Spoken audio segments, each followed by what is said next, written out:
Bruce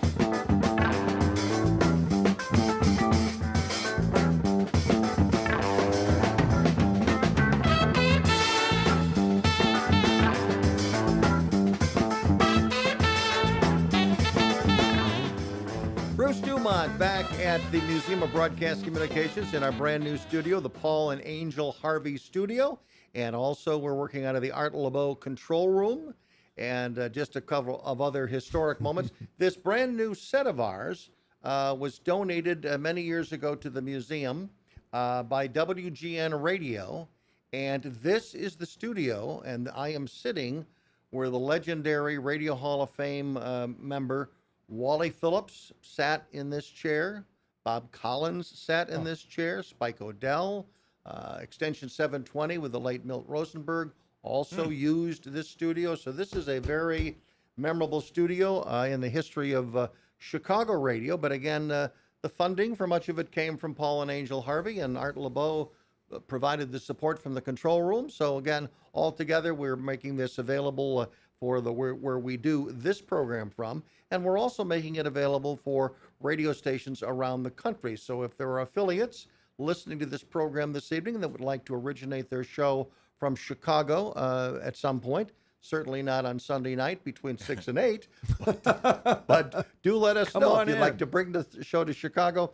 You can do it. And again, we're literally right outside the Radio Hall of Fame gallery here at the museum, which we'll show to you in the next several weeks. But again, nice to have you inaugurate, as well as our guest this evening, our brand new studio.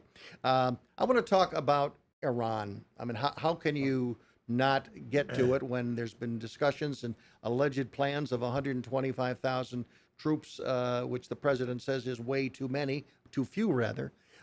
Jeannie, you are a military, you're a captain in the Air Force Reserve or Army Reserve. Former, and you have sons that serve this country.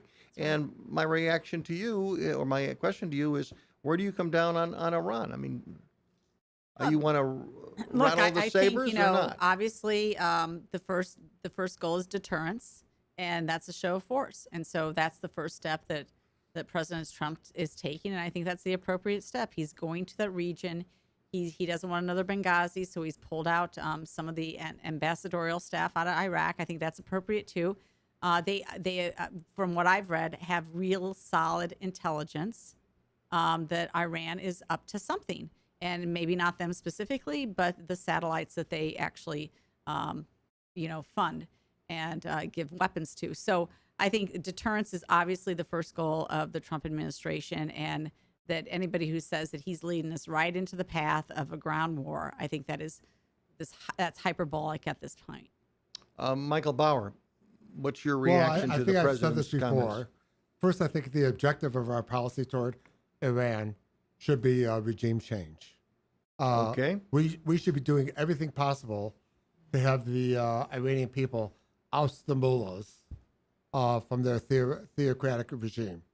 That being said, I certainly don't think we want to go to another war, but I think the sanctions that we've imposed on Iran have been extremely effective, and I think if they could be tightened, they should be tightened.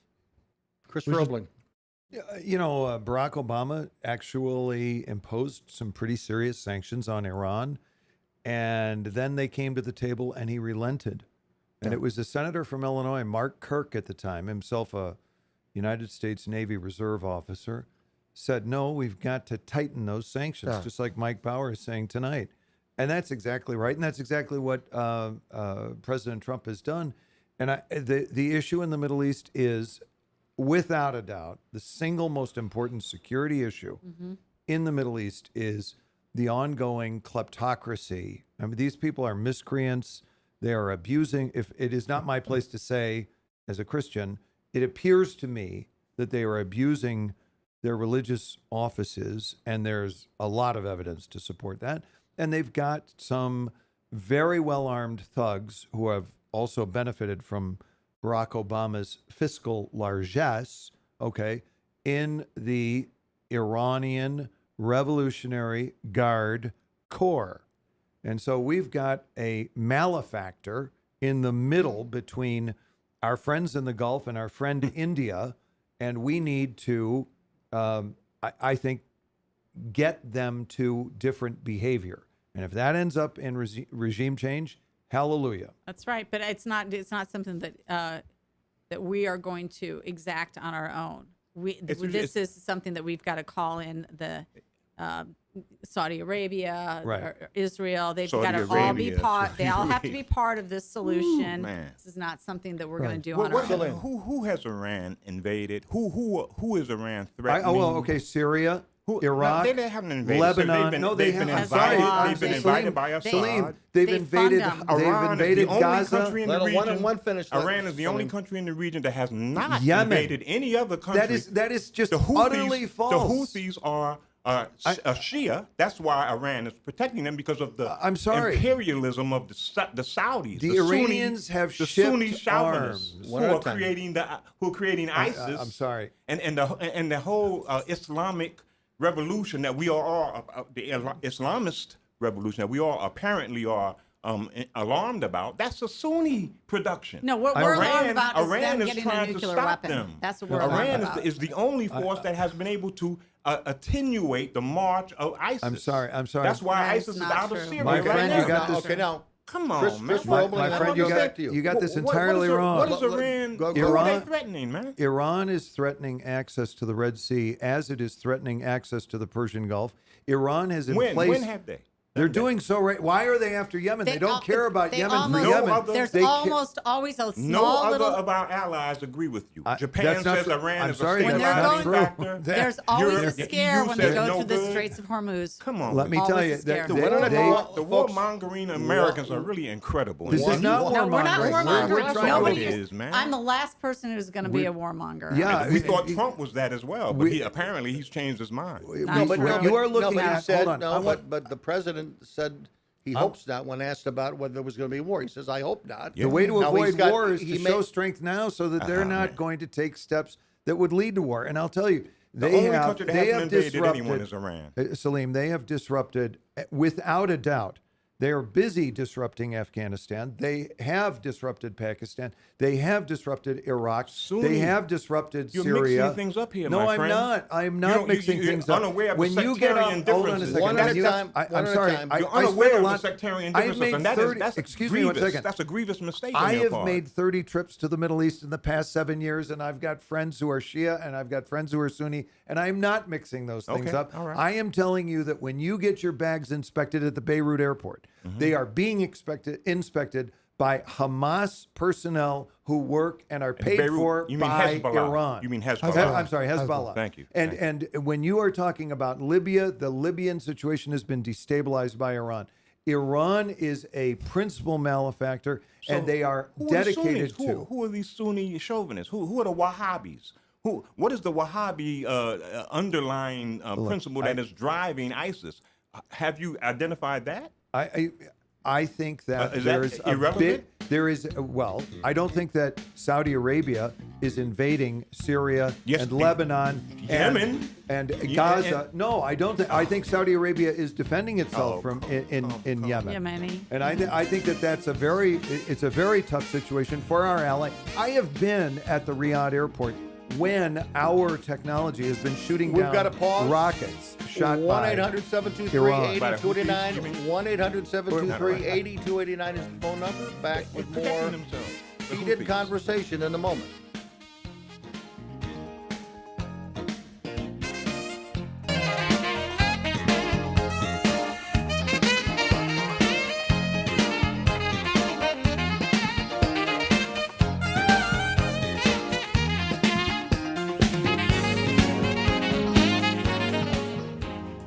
Bruce DuMont back in Chicago. And during the break, Michael Bauer, you made a point and started a little battle during the commercial break, so let's put it on the air. Okay, You so said that the I United was States saying- has a very important decision to make.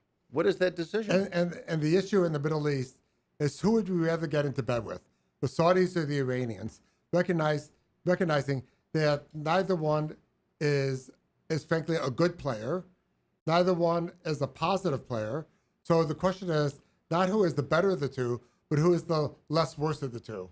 And I think, from my perspective, I would much rather get in bed with the Saudis than the Iranians. Okay, now we heard from Salim he totally disagrees Yes. with that. Yes, I disagree. Let's hear from our Republicans. Let's say let's say it's a binary choice. You got to choose one or the other. Jeannie Ives, Well, lean in. Let us Right know. now, you have no choice but the Saudis. I mean, the Iranians, run by the mullah, and their entire theocratic. And Saudis are not position. theocratic. Well, of course they are, but at least they're friendly to us. They've actually let us Wahhabi is hold friendly? hold ground while we took care of Kuwait. I mean, they've been friends that way. So I mean, Iranians, you can't even deal with them, and we're like we're not. We don't let have a murder a sanctions. journalist. We don't have shame. Well, Saudis, right? We didn't let them. we didn't let them. They did mistakenly that. went They in- did that. down that It's chain. But But we terrible. didn't I want to tell you. we didn't really pursue it. No, look, there's plenty. That's why this is Look, this is terrible. yeah. It's a terrible choice. If you but- want the Middle East to flourish, if you not want the going Middle with East to Iran. flourish, I'll tell you two things kind of in response. A, the Iranian people are among the most sophisticated, cultured, Indeed. well-read, brilliant, Indeed. cosmopolitan, open, interested, and interesting people you're ever going to find anywhere on the face of the earth. That's number one. And they're being completely suppressed by what they refer to in their parlance, in their expression as, quote, the stupid regime. That's what they call it. The stupid regime is doing this. The stupid regime did that. And We you've hear got- that in the United States as well. Right. We've got people over there who have their life savings on Tuesday is when they wake up on Thursday, it's worth a third of what it was on Tuesday. Why? Because of the galloping inflation that is underway because of the stupid regime. Okay. So one thing is which is the Iranian partly people. which is partly responsible for because of our sanctions. I Our sanctions are- look, the sanctions help- are there let's understand to that. hurt the regime. Yes, yes. And there's going to be damage. Yes. And but There's on the collateral other damage. side of all of this, Yes, yes. you've got people who can get liberated. And the second point is, I will say about the entire Middle East, in my humble opinion, the single most important issue in the Middle East is K-12 education. K-12 education is the key to the Middle East, in my humble opinion, having had the privilege of going there 30 times in the last Right. 6-7 years. I'd have to You agree with get that. you get kids learning at international standards, and I think the Middle East is going to have a blossoming of you already see it. Will the Saudis allow that to happen? Yes, absolutely. I mean, I'm working on a STEM school But in why Mecca. do you think the Saudis will allow that to happen? Because I think that the Saudis understand. I think that all of they're the the Middle most East. restrictive of all. Wouldn't you They're say? not. No, they're not. Okay. They are becoming serially less restrictive. I mean, for instance, the religious police are no longer issuing citations, so on here's the the street difference, corner though. and What you things brought like up this. is really important. There's a difference between saying, well, we want to align with one particular government head, Iranian or Saudi, and it's another thing to say the people. Right. Underlying all Right. of this is the people and who, what can we do for them? Right. And in Iran, basically, you have to stoke revolt Right. to make Well, something how happen. likely but is what you're that to doing is happen? you're forcing Well, the the rally- sanctions- the rallying sanctions are going around to the flag help. instead of Wait, stoking no, revolt. hold with on a these second. sanctions and I wanna whatnot. say That's that- what Oh, would there's no flag to the- rally around the- in Iran. the- Well, in it's the Iran- Islamic flag. No, flag. but No. What I you mean, have, of No, course, you're- Salim's point is if the United States is perceived as picking on Iran, even the stupid regime that they're talking about there, Right. aren't the Especially the people stupid regime. Well, this- aren't the people going to rally around their Exact- that- stupid I don't think so. No, president? no, no, They're rather than- fairly. I they- agree with Chris that they are a fairly sophisticated society. They And who and has they're never not- invaded anyone. Well, As opposed to the Iraqis and the other Sunnis, all right. the imperialistic Sunnis who You seem surround to have a them. thing against Sunnis, which Well, I'm not. I'm It's only like sa- having a I'm- thing against Lutherans. I'm talking It's like about having a thing history. against I'm talking about history. conservative Jews If as you look at opposed to. history, Let's let Chris, Salim talk. If Go you ahead. look at history, the Sunnis are implicated by their imperialism. Look, I think that. Let me tell you something. After Mary Jo, my first love is history. Okay. Okay. And I'm going to tell you, Mary Jo is your wife. you have got to know that there has been a lot of bad stuff done in the name of every religion. Roman Catholicism, Lutheranism, I'm talking about Shia and Sunni, Sunni. Shia, and I don't think you should say Sunniism is the problem in the Middle East. Wahhabi is the underlying Okay, ideology. you've said so. You've said so. I haven't understand. said it to the audience. I said Okay. it to you personally. Okay, but I all want right. everyone to know So- what I'm saying. but- The Wahhabi version of Islam is the animating ideology behind ISIS, behind the Taliban, behind all of these Islamist groups that we seem to I be. disagree. There are- what was there- it? 19 of the hijackers were Saudi. Or Exactly. Yeah, there are Shia extremists. Where have they shown up? Folks, we have callers on the line or a caller on the line. They've been waiting a long time. This is, I believe, Tom in Youngstown, Ohio, listening to us on WPIC out of Sharon, Pennsylvania. Go ahead. Good evening, Bruce, and to your guests. As far as the trade situation with China is concerned, why don't we just forget about trading with China? I mean, we started trading with them because they had a billion people, and we were trying to bring them into the family of nations. It hasn't worked. In fact, they weren't really customers. They aren't customers of ours. We're customers of theirs more than they are of ours. And I really think it'd be advantageous if we switched our trade situation to India. Yes. Not only for them, for us. Who is this? Who is this caller? This is Tom in Youngstown, Ohio. Tom, I friend. just want This to tell is you, your friend. I want to tell you, Tom, I had a long conversation in India a few days ago. Mahdi. Exact same point. India is almost as big as China, and within this decade or Got next more decade, people. it will have more people than China, 1.35 billion and growing. Far more liberal. Number one. Number two, it's a common law system. Number three, they've got a middle class there that is bigger than our entire population. Okay, they Can I speak give you English, one big one. and they vote. They vote. They Can are I- small can I D give you another Democrats. one? Go And ahead. the other one's very important. Let Tom talk. They are right on the border of China, and they've had feuds with China before. They are right next door to the Islam nation. Pakistan, in fact, was divided from India Right. because Right. of its Muslim predominancy. And on the other side of Pakistan is Afghanistan, and on the other side of that is Iran. Now, you've got a billion Chinese, you've got a billion Muslims, and you've got a billion Indians. And, we can't continue to be the sheriff of the world. I think it's time we build up India, and both economically and militarily, and deputize them to take care of that, at least to a certain extent, take care of that part of the world. I just want to recommend a lot of respect for 5,000-year-old societies when we come from one that's sort of 450 years old. But having said that, I think that India is achieving an enormous amount. Its economy last year surpassed that of France. Okay, so India is now in sort of the top 6 or 7 economies in the world, and it is only going to grow. And I agree, we've got a lot more in common. We've been through some dry spells in our relationships with India. That's a long story, far too much for right now. Now is the time to focus on India. And I also agree with the other thing Tom said. China has proven itself after people like Bill Clinton and people like George Bush and even Barack Obama went out of their way to embrace China, and to try to get China to join the community. China has proven itself to be a terrible partner, and we've got absolutely. They're cheaters. I have a question about India, and again, this is based on perception. I've not Right, been there 30 right. times or 20 times or whatever, but neither based have I. on perception. Yeah. The perception that I have of India, obviously, those from India who come to the United States, Yes. seem to be very bright, Right. very productive. And I don't know whether they go home or not, but I mean, they stay here and they appear to be productive.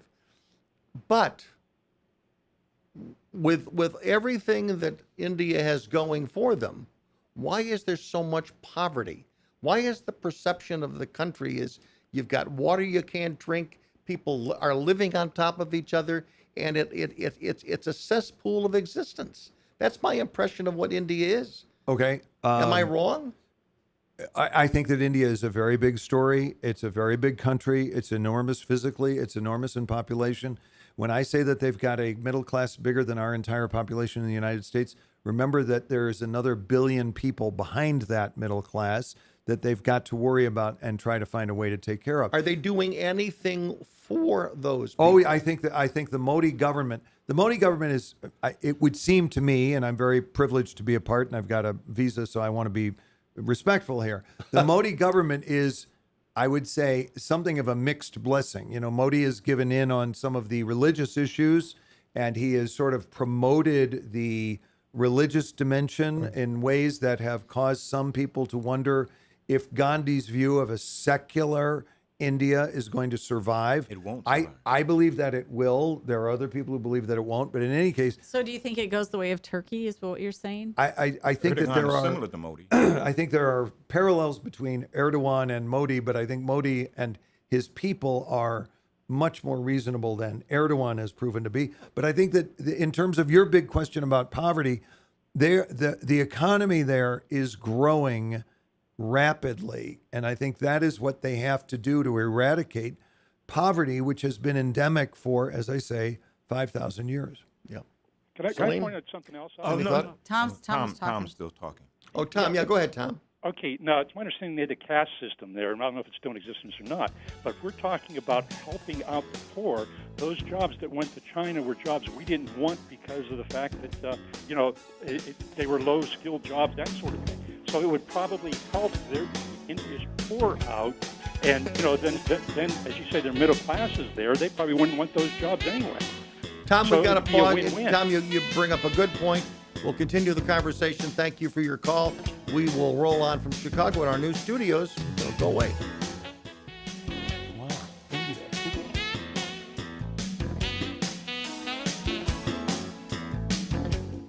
Debt.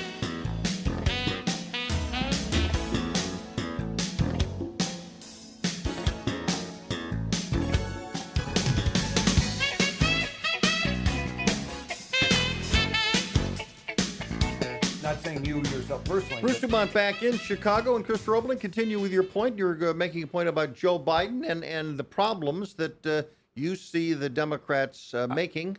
I mean, you I like think to see that them Biden, making mistakes, but maybe like all of us and so much in life, Biden is a mixed blessing. But I think that Biden is right now a vessel for an expression of support by traditional Democratic constituencies in the neighborhoods across America who are not entirely comfortable with Alexandria or Ocasio-Cortez or Congresswoman Tlaib or, some of these other, the way that Nancy Pelosi has chosen to speak about issues such as immigration.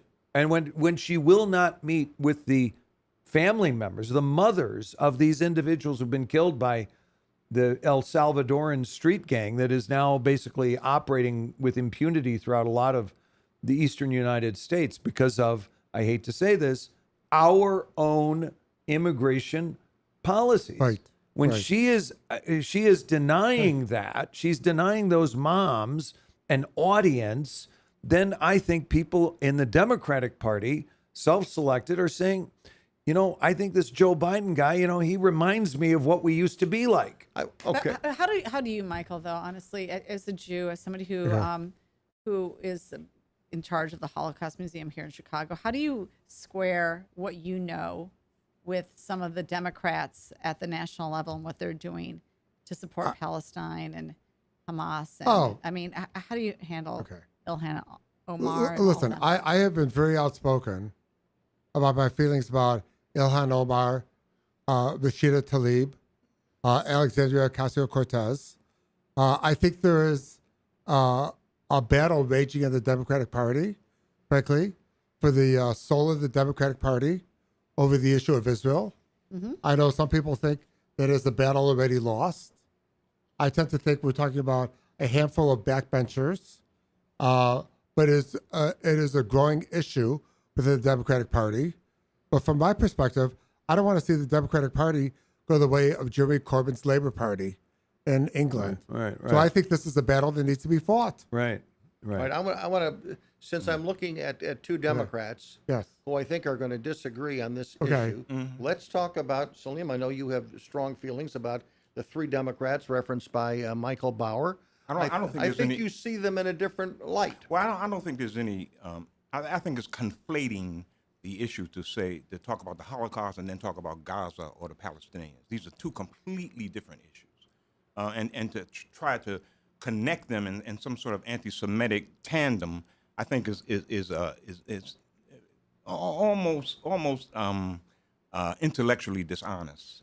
Because there are some people, the Palestinians are fighting for their land that was completely disappropriated from them. They were disinherited of their own land, and so they're trying to fight for that. In Gaza, they're living in an outdoor prison and are denied any kind of an amenity that civilized people should be expected to enjoy, and so they are in a state of suffering. And to compare that with what the Nazis did to the Jewish people and the Holocaust that they experienced, that is to me a grievous conflation, and I don't understand how we allow that to happen. Michael? And, you know, I appreciate your words.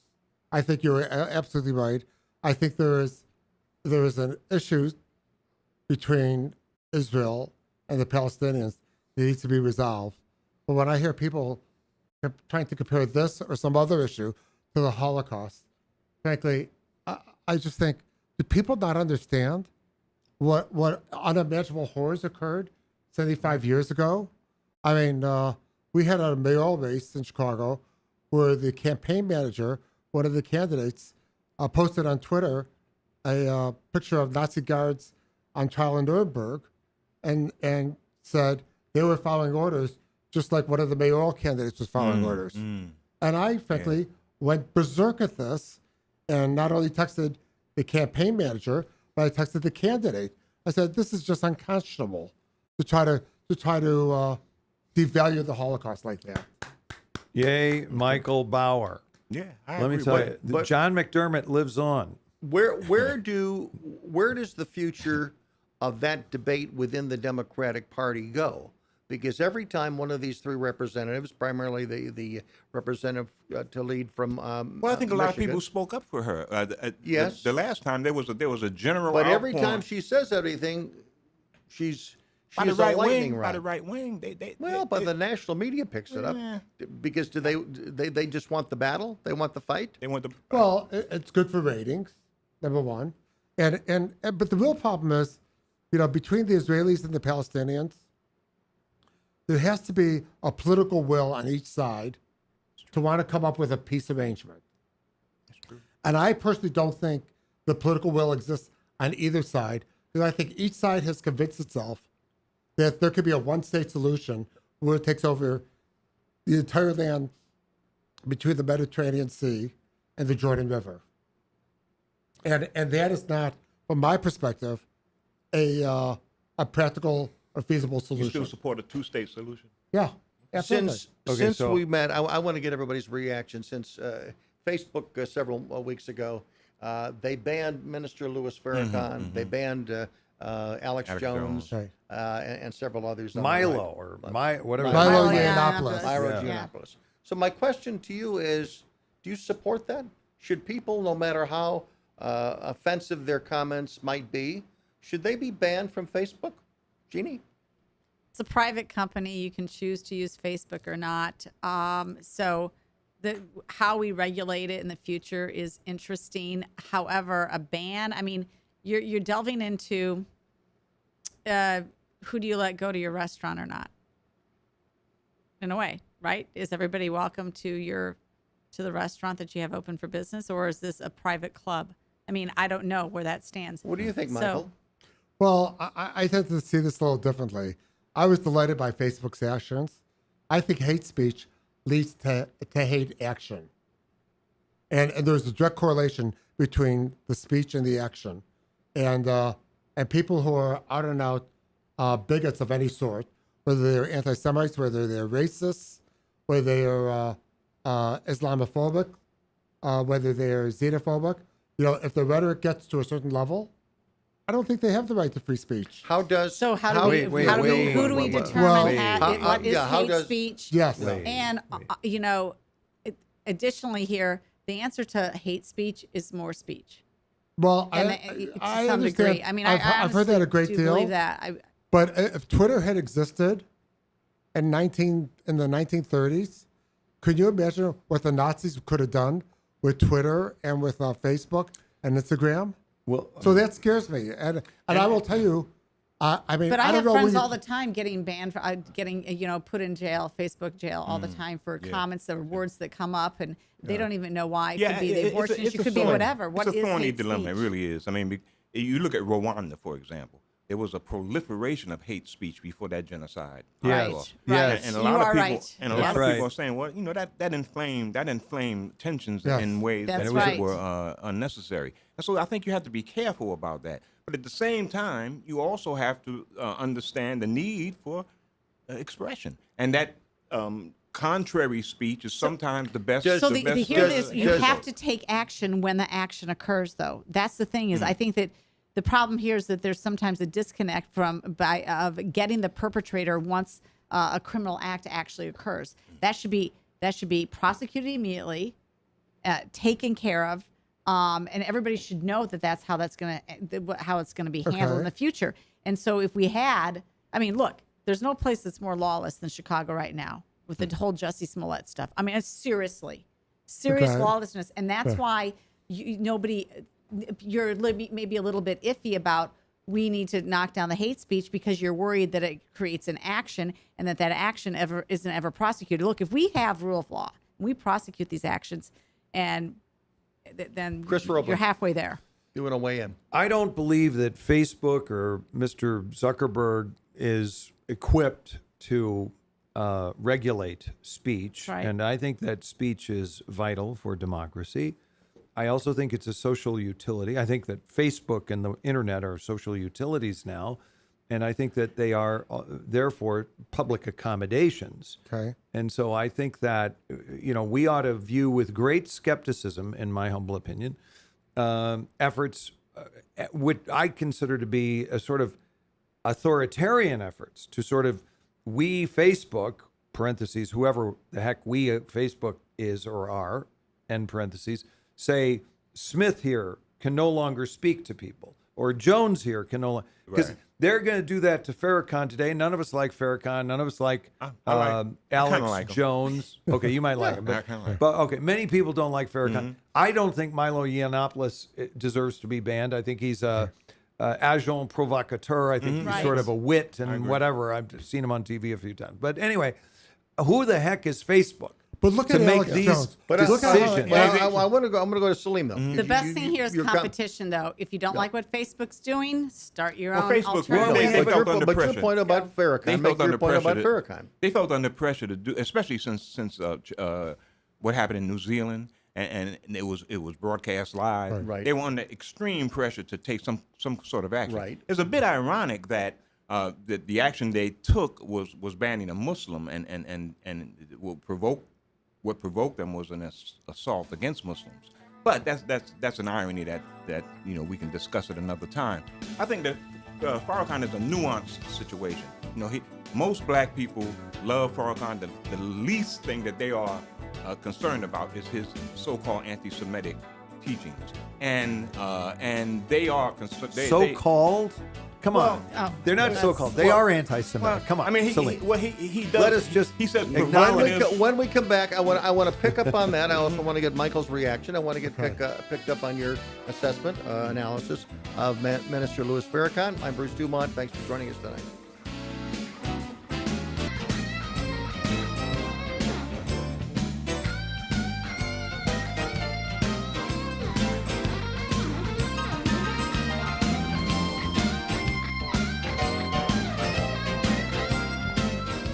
So, Bruce DuMont back in Chicago. We're having a heck of a show during the break, Yeah. we should probably put that out on a separate pay-per-view. How about a pay-per-view Pay-per-view, version yeah, of Beyond the Beltway? Michael Bauer, Salim, I wanted to give Yes. you a chance to elaborate on your comments about Minister Louis Farrakhan. Yeah, when he speaks about when he condemns certain Jews, he condemns Muslims in the same way. He condemns Christians in the same way. His point is that there are people who don't live up to their religious obligations, and they should be condemned for that. That's where Are that's Jews too he's trying to sensitive? say. Well, no, I wouldn't say that. I mean, he verges on things that sound anti-Semitic. I think one of the reasons he's doing it, he's trying to rally the troops. That kind of defiance is an important Michael Bauer- rallying point for a lot of people. Now, So I those- think he does that for that. The words you Well- hear bother you. well, but the words, it's one thing to say that you may not be conforming to your religion. When you start calling people of a certain religion termites, that's really an ugly word.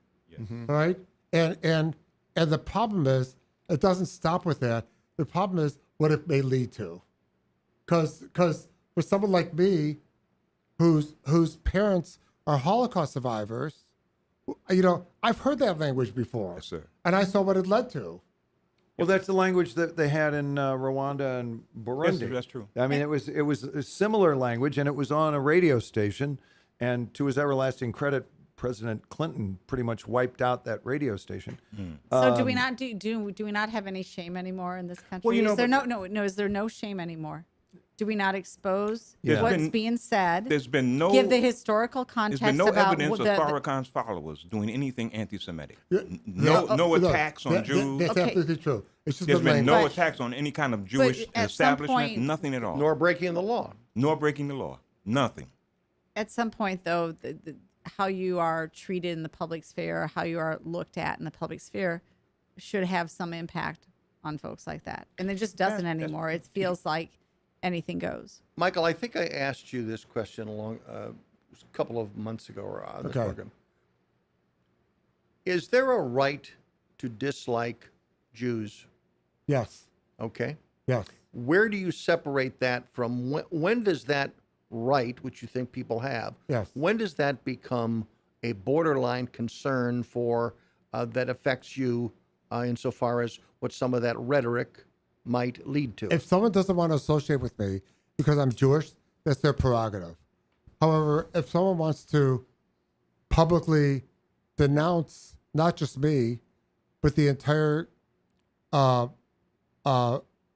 constituency of Jewish people as being less than people, less than worthy of life, words like that start scaring me. Salim, what's your answer to the same question?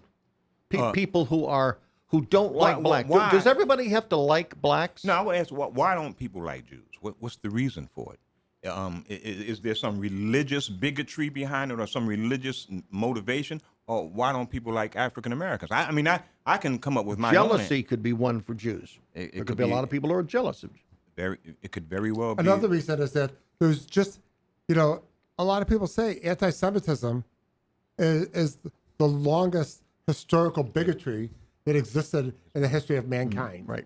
And it just ebbs and flows, but it does ebb and flow. It never totally goes away. But don't you? They don't have that bumper sticker, Jesus was Isn't a it Jew? theological Part of it base is probably religious based. Yeah. Yeah, right. Chris, you're weighing in on this issue, or are you just yawning? I mean, look, it's very easy for us to dislike each other. It's very rewarding when we find ways to work together. And I think when people cross lines, and Michael used the example of the Nazi Party in the 1930s, the Grand Mufti down in Jerusalem in the 1930s and the 1940s. When you, in my humble opinion, spokespeople like for the Palestinians and what they have said, I don't think that you can look at the historic record of what Palestinian leaders have said about Israel and about Jews and find from the leaders, okay? I'm not talking about crazy people on both sides. I'm talking about you look at what Arafat said About and, Jews? and about Israel and Okay. the Jews. No, not and about you look Jews. at you look at what the leaders of Israel have said about the Palestinians and about Arabs, and I don't think there's a balance there. And I think that's what deeply about the concerning. desire that we have now, Jeannie, that at least in political circles, you are obligated to denounce your enemy.